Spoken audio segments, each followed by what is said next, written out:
One of the central premises of Christianity and Islam and Judaism, for that matter, is the idea, or the truth, if you want to characterize it as that, that God is one. We are a monotheistic religion, and that is an important premise because it is very different from the pantheistic ideas that are out there today, and also the many gods of the Old Testament that the non-Israelites worshipped. The question that we want to address today is, how is God one? How do you solve the problem of a God the Father, a Jesus Christ the Son, when there is one God? And that is a theological construct that has been debated down through time and is attempted to be answered in the case of Christianity through the idea of a Trinitarian God, a three-in-one God. And it gets complicated and confusing because, to cut to the chase, the Trinitarian view cannot be substantiated from the Bible, and most honest scholars will admit that. It is a combination of metaphysics and biblical information all kind of put together to come up with this viewpoint. So so that said, that's the Christian view. Then, of course, you've got the view of Judaism, in which they proclaimed that God is one and singular, and that is one of the reasons why Jesus Christ's statements about himself brought such great anger from the Jews of his time, because the notion that there could be a Son of God, which we now just take kind of for granted, was a blasphemous idea. So let's take a look at what I have characterized as the most controversial part of Christ's message was his claim that he was God. And you will find these, we will not turn to some of these scriptures, I'll refer to them. You will find these statements in Matthew chapter 26, verse 64 and 65, John chapter 1, verse 14, John chapter 10, verse 33. This message, this idea that, this claim, if you will, that he was the Son of God was particularly inflammatory to the Jews of his day because of their monotheistic concept of God, and that this monotheistic construct that they had would limit God to one being, one person, singular. So it helps to understand that, because the reaction that the Pharisees had without understanding where they were coming from may at times seem, what was it all about? This was based on what is referred to. Am I coming through? Can you hear me in the back? Okay, good. Is referred to as the Shema, quoting Deuteronomy chapter 6 and verse 4, where Moses wrote, "Hear, O Israel, the Lord our God is one Lord." To the Jews, that meant that it was not only an assertion of monotheism, it was also an assertion to the numerical oneness of God. A numerical oneness of God. Jesus Christ acknowledged that Deuteronomy 6 verse 4 was a fundamental concept,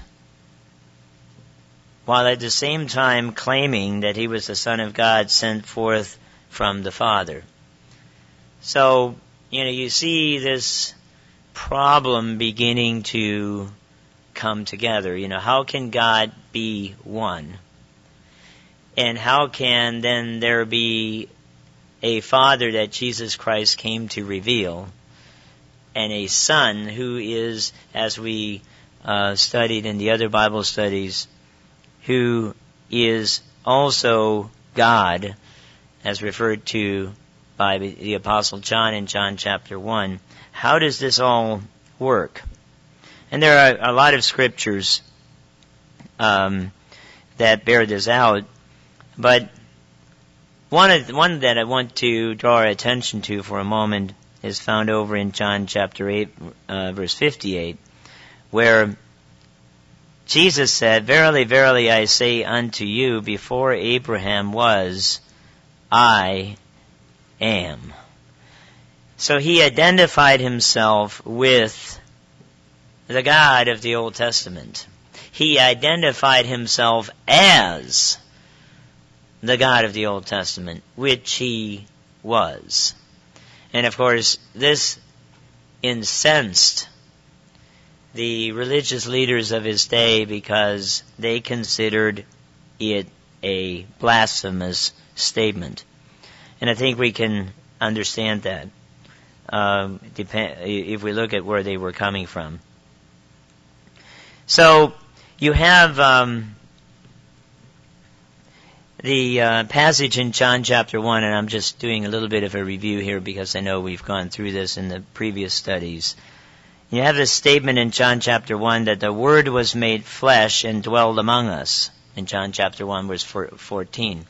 So in the first verse you've got this famous statement that the Word was God, and then verses later the statement is made that the Word was made flesh and dwelled among us, meaning Jesus Christ.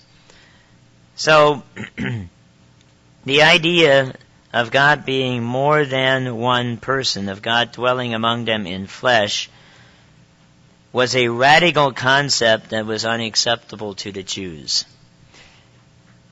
because they believed the monotheistic imperative, as it has been called in Deuteronomy chapter 6 verse 4, that the Lord our God is one. The question then is, did the Jews correctly understand that how God is one? The obvious answer is no, they didn't. Because, as Christ said, He came to reveal the Father. Previously, not much was known about the existence of the Father. Just as monotheism, or to believe in one God, is the stamp of orthodoxy, was the stamp of orthodoxy at the time of Christ, so the Trinitarian concept of a triune God existing as one being is the stamp of orthodoxy today.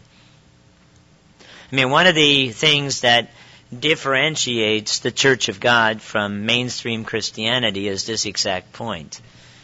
The stamp of orthodoxy is you must believe in the Trinity, which is ironic because, as I mentioned earlier, most theologians will admit that the Trinitarian doctrine, as it is expressed and documented in the churches, cannot be substantiated from the Bible, at least not fully. If Christ was God in the flesh dwelling among men on the earth, while at the same time God the Father was in heaven, then allowance must be made for two beings or person, both of which are called God, to exist separately. I mean, that's just a fact from John chapter 1. That is to say that one being's central sphere of location at that time was in heaven, meaning God the Father. Jesus Christ prayed to His Father in heaven. And the other one was on the earth in the form and shape of a man. Clearly there is a great gulf between Christianity's or Christ's view of God and that of Judaism, yet both of them claim to be monotheistic religions and ascribe to the monotheistic imperative of Deuteronomy chapter 6, verse 4. So the question becomes, how is God one? Let's go to Deuteronomy chapter 6 and take a look at that passage.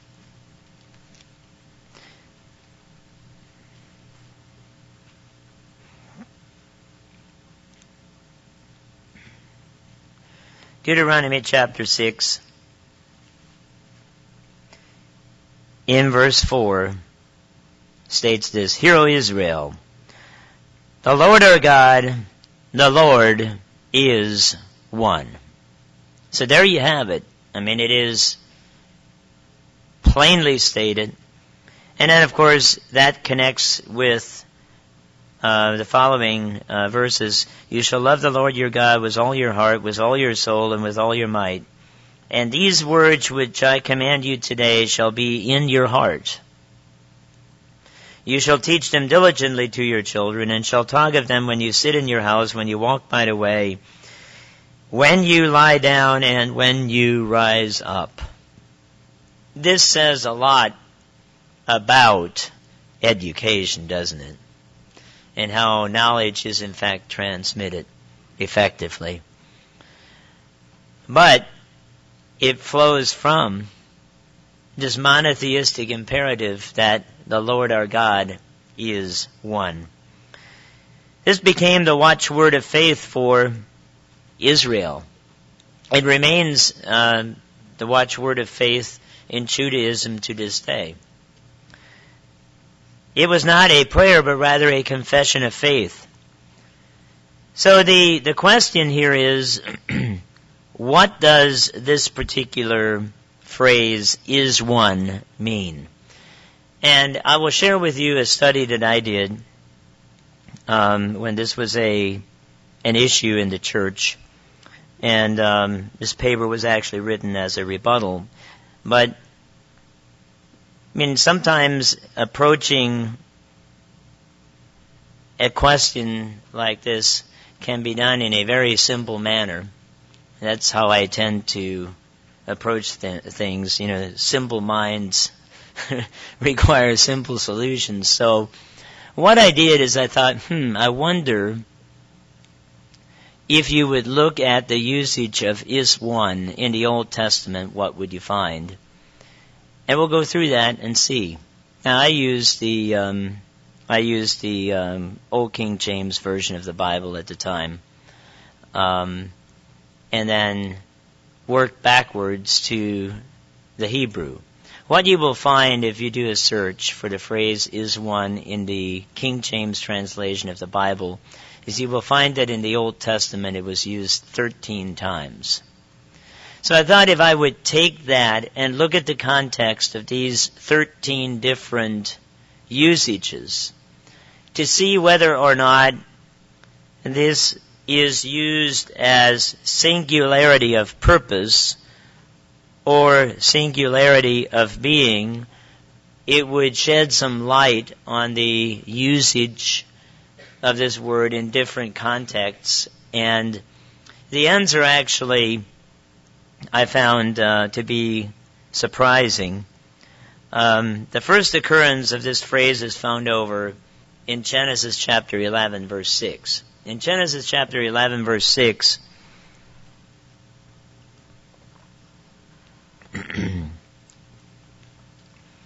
the Lord said this, Behold, the people is one, and they have all one language, and this they begin to do, and now nothing will be restrained from them, which they have imagined to do. The very first occurrence of this phrase in the Bible refers to a collective noun of a group of people that had singularity of purpose. Behold, this people is one. They had set their mind and heart on doing what? Building a tower that reached unto the heavens. Now, this didn't mean that there was just one person. In fact, is one referred to, as I mentioned, a collective noun that consisted of the peoples of that time. It is the exact same Hebrew expression that is used in Deuteronomy chapter 6, verse 4. In fact, the Hebrew word is spelled E-C-H-A-D, echad. And it can mean, we'll get into some of the additional usages for us, but again, just using a simple approach, and you can do this technique, if you want to call it that, for any given topic. If you have a phrase or a word, go ahead, and it's really easy to do today, much easier than it was back then. Just use a computer program, and in seconds you can find every single passage in the Bible where that phrase is repeated. And by simply reading through them and understanding the different contexts in which this phrase is used, you can gain a better understanding of what it means. A next step to that, of course, would be to do the search based on the original Hebrew or Greek word, and you'll notice the different ways in which it was translated and get a fuller sense of it. So in the very first of the 13 usages, what you see is that it was a reference to singularity of purpose, not singularity of being. The second and third occurrence of this phrase is found over in Genesis chapter 41, verse 25, when Pharaoh dreamed a dream, or dreams. And I quote Genesis chapter 41, verse 25, "And Joseph said unto Pharaoh, the dream of Pharaoh is one." God has shown Pharaoh that what he is about to do. The 7 good years are 7 years, and the 7 good years are 7 years. The dream is one. This is the second and third occurrence. Here the phrase is used once again to express the singularity of meaning or purpose, in this case of 2 separate dreams. So you have 2 dreams with 2 different meanings combined together and referred to by this phrase is one. The 2 dreams, I think the New King James renders it are one, where you use the plural form of the verb to be. And so again, we see in the first 3 usages that it is clearly singularity of purpose. The fourth use of this phrase is in Exodus chapter 2, verse 6. "And when she had opened it, she saw the child, and behold, the babe wept." This is referring to when Pharaoh's daughter found Moses. "And she had compassion on him and said, This is one of the Hebrews' children." And if you notice in the King James, the phrase is one is either in italics or in brackets, meaning that it is implied, and the original text does not include that particular verse. It was inserted by the translators in order for the passage to make sense, which needs to be done at times because languages cannot be exactly translated in some cases. So this particular usage, the fourth one, is not applicable to our study. The fifth occurrence of this passage in the Old Testament is in Leviticus chapter 7. Quote, Leviticus chapter 7 and verse 7. Quote, "As the sin offering is, so is the trespass offering, there is one law for them. The priest that maketh the atonement therewith shall have it. In this context, the phrase is used in a singular sense.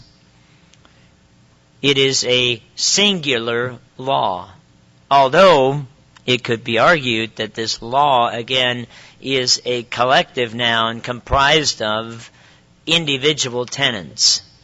The 10 Commandments were one law, composed of 10 words, as the original the original Hebrew states.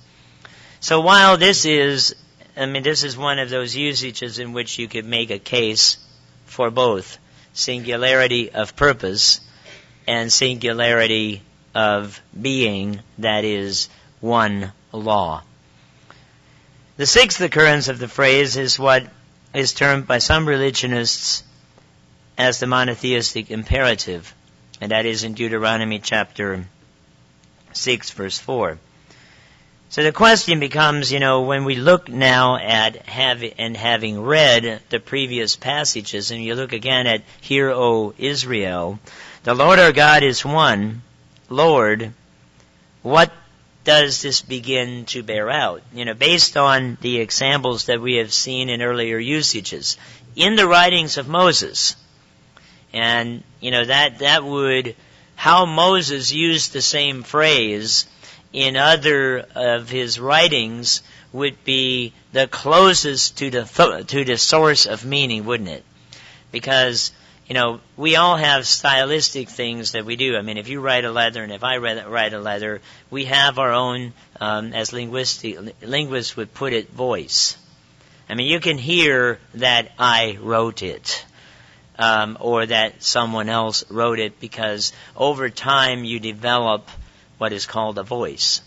So, if you want to understand something that I wrote, and I'm using me as an example just for convenience, it would be helpful to go and read other stuff I've written in which the same words were used, and you would gain a better understanding of the full intent of it just by usage. So, we've already looked at usage that Moses used in the case of the people back at the Tower of Babel, and in the case of explaining and elaborating the dreams of Joseph. And we've seen that he used it in a context in which it clearly referred to singularity of purpose and meaning and ideas and unity, as opposed to a singularity of being, as I have termed it.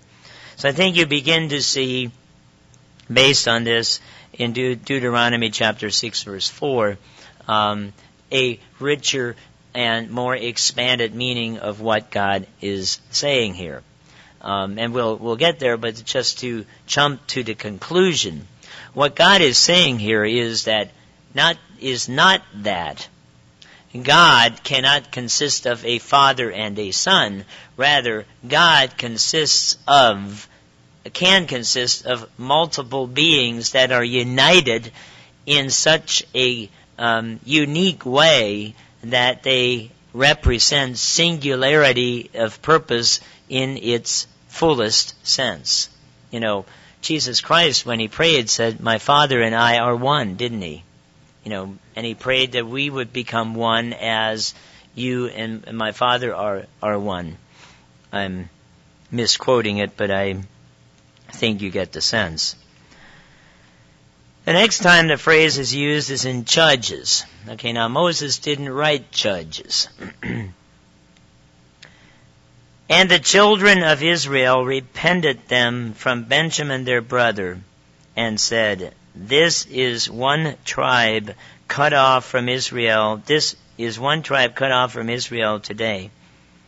Here again, the phrase refers to a collective noun that allows for more than one person or being. In fact, similarly to what we read back in Genesis, when we were talking about the incident at the Tower of Babel, it is referring to an entire tribe, an entire people, consisting of many thousands of people, beings, who were united as one tribe. they had one common descent. The 8th time the phrase is used is in Esther chapter 4, verse 11. All the king's servants and the people of the king's provinces do know that whatsoever, whether a man or a woman, shall come upon the king into the inner court, who is not called, there is one law of his to put him to death, except such to whom the king shall hold out the golden scepter. Here the phrase is apparently referring to a singular tenet of the law that called for the execution of individuals entering the king's court without his permission. It was a treasonous act to enter the king's court without being asked. So we see here that the Hebrew word echad can be used to refer to a singular object, but it doesn't have to refer to a singular object. It can refer to singularity of purpose. And I think it's important to understand that you need to look at the context of an individual passage to understand what is intended. The 9th time the phrase occurs is found in Job chapter 9, verse 22. This is one thing, therefore I said it. He destroyeth the perfect and the wicked. Again, this is a statement of oneness of purpose. Job is summarizing into one statement the accusations that he voiced in verses 14 by 21 by saying, it is all one thing. If you go back and you look at the passage, Job makes this summary statement. And we would say something like, it's all the same. It's the same idea. All these different political views can be summarized as one platform. Would be a modern example of the same thing. And we understand that. That is not an idea that is foreign to is foreign to us even today. The 10th time the phrase is used is found in Ecclesiastes chapter 4, verse 8. There is one alone, there is not a second, yea, he has neither child nor brother, yet is there no end of all his labor, neither is his eye satisfied with riches, neither says he, for whom do I labor, and bereave my soul of good? This is also vanity. Yea, it is a sore travail. Here the reference is clearly singular in meaning, as the word alone indicates. But again, you are able to determine the usage of the word by its context, or I should say the intent and the meaning of the word by its context. It says here, this is one thing. This is one event. If I can get this right, I'll try one more time here. I misquoted. There in Ecclesiastes chapter 4, verse 8, there is one alone. So by adding the word alone to the context, it is unmistakable that it is referring to a singular instance of this individual. The 11th and 12th occurrence of the phrase is found in Ecclesiastes 9, verse 2 to 3. All things come alike to all. There is one event to the righteous and one to the wicked, to the good and to the clean. If you drop down, there is one event unto all, yea, also the heart of the sons of men is full of evil, and madness is in their heart while they live. Here again it is referring to a singular event, as the word event indicates. The 13th and final occurrence of this phrase in the Old Testament is found in Nahum chapter 1, verse 11. There is one come out of thee that imagineth evil against the Lord, a wicked counselor. This particular passage, again, is not applicable to our study because the word one is not in the Hebrew manuscript, as the brackets or italics indicate. So it was a simplistic approach, if you will, to a complex question that I think, at least for me, brought clarity to the meaning of the monotheistic imperative. The Lord is one. There is no question about that. The question is how He is one. So if we summarize the findings of the 13 passages, it works out this way. 5 times of the 13, the usage was in a context where the subject or subjective complement was used in the collective sense. These people are one. These dreams are one. 3 times singularity was clear. 2 times it was implied when referring to law, although it could be argued that the word law is a collective noun as well. So depending on how you count, we're looking at, and if we add these 2, 7 times out of the 11 actual occurrences of this word in the New Testament where it was translated is one. 7 out of the 11 refers to singularity of purpose as opposed to singularity of being. So it becomes very evident that Deuteronomy chapter 6 verse 4 while it might be called the monotheistic imperative, it is not an imperative in which it forces God to exist only as one person, as Judaism would claim. And I think that is a fundamental truth that we need to understand clearly and have clearly in mind, because the entire discussion about oneness of God, when you start hearing it on the radio or in mainstream sermons or in literature, it becomes very complex and confusing. And it need not be that. The truth, I believe, is usually simple enough that a child can understand it. And I don't think a child would have difficulty understanding the distinction between.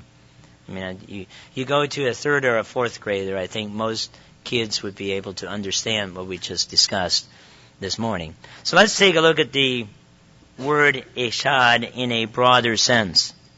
Because like I said, we just looked at the 13 occurrences in the English Bible where this was translated. If you then go back and look at the word eshad and how it is translated throughout the Old Testament, it is used in many other different ways. The Hebrew word eshad can be used as a cardinal, ordinal, or distributive number. So, it can be used in a different way. And as I mentioned, some of this stuff gets a little bit technical. So, if this is something you're interested in, David can print out a copy of what I'm reading from, and you might find it helpful. According to the Theological Dictionary of the Old Testament, this word had not yet become used in a theological program and thus cannot be used to deal with monotheism, that is to say, limiting God to one being. That's from Volume 1, page 194. This fact is amply demonstrated by the definitions that I'm going to read to you, that were included in that particular quote. You see, I don't think that Moses was intending Deuteronomy chapter 6 verse 4 to become, as it were, the monotheistic imperative that it has been, that it is formed the basis for all this theoretical discussion.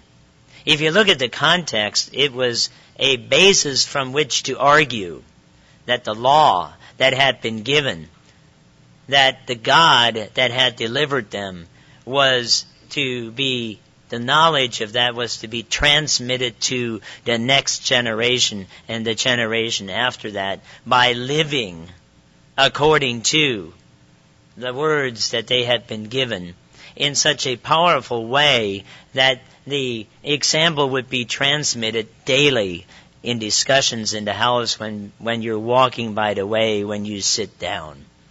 That is really, that's how education actually occurs. It is a process of mentoring, a process of showing by doing. Don't tell me, show me, is always a more effective way. And I'm not taking away from the fact that, instruction is necessary. I mean, we're doing that right now. But what is far more important is that application actually occurs. Because a theoretical dispensation of knowledge brings very little benefit if it is not able to be or is neglected to be applied. And if I know a lot, and I don't, there are a lot of people that know a lot more than I do, but if I neglect to apply it, and if I can recite 600 memory verses, and there are people that can do that, I cannot, but it becomes an exercise and a demonstration of my intelligence. And if I do not apply the meaning and intent of the 600 verses I've committed to memory, it has no effect. Conversely, of course, there are those that say, well, I'll just follow my heart, and you pay no attention and no diligence to prove the true Word of God. It is also not effective, because how can you do something of which you don't know? I mean, you might get it right some of the time, but without committing or hiding the Word of God in your heart, the doing becomes distorted as well. So here are some of the definitions of the word one. Number one, or A, the same. It is the same thing. And they dreamed a dream, and this is quoting it, they dreamed a dream, and it refers to the dreams of Pharaoh. Number two, the first. It can mean the first thing, the first of many.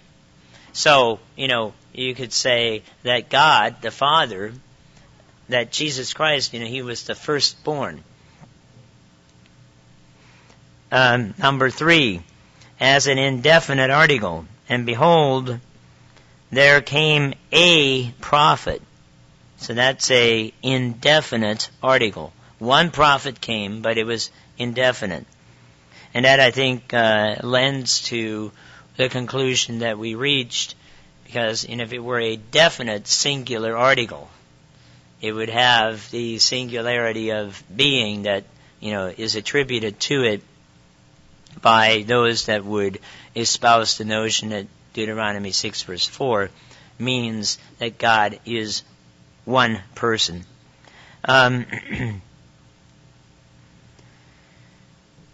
E, one after the other. That's distributive. Exodus chapter 17 verse 12, but Moses' hands were heavy, and they took a stone and put it under him, and he sat thereon, and Aaron and Hur stayed up his hands, the one on the one side and the one on the other side, and the hands were steady until the going down of the sun. So here you have a distributive. You have one on one side and one on the other. F, as one man together. The whole congregation together was 40 and 2,303 score. That's from Ezra. So here you have this passage referring to the collective congregation that together in number was 42,000 people.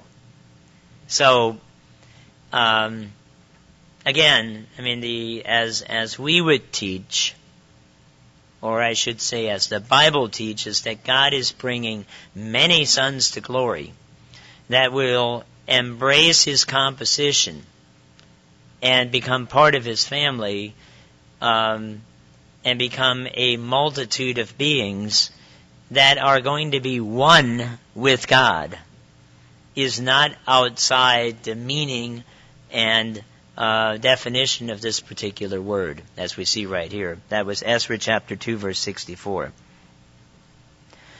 Both alike.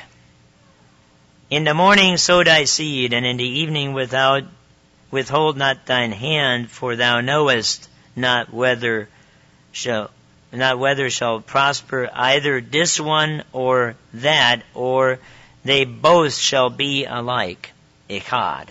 They are both alike. Again, this is an apt definition of Jesus Christ, the Word, and the Father, both of which John testifies were God. So what we find as we study this in more detail is that the Word is one in the Old Testament is entirely consistent with the idea and the teaching of Jesus Christ that He and His Father are one in purpose and in mind, while being two very distinct beings, particularly in the time and in the context in which Jesus Christ was teaching that concept, because He had after all become flesh, as John testifies, and had come to earth and was a man at the same time that God the Father, with whom He was one, was in heaven as a powerful spirit being. So I mean, you can't be any more different and more distinct beings or persons, if you want to use that terminology, than God the Father in heaven and Jesus Christ the man on the earth. I mean, it doesn't get more different than that. One God, two beings at that time. One God, a Father and a Son. But they were still one God. Echad.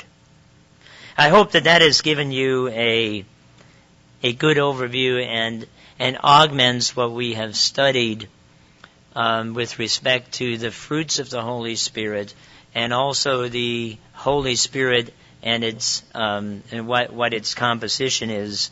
And again, as I mentioned, I mean, there's more information, and if you want to, you can get a copy of the paper. Thank you very much.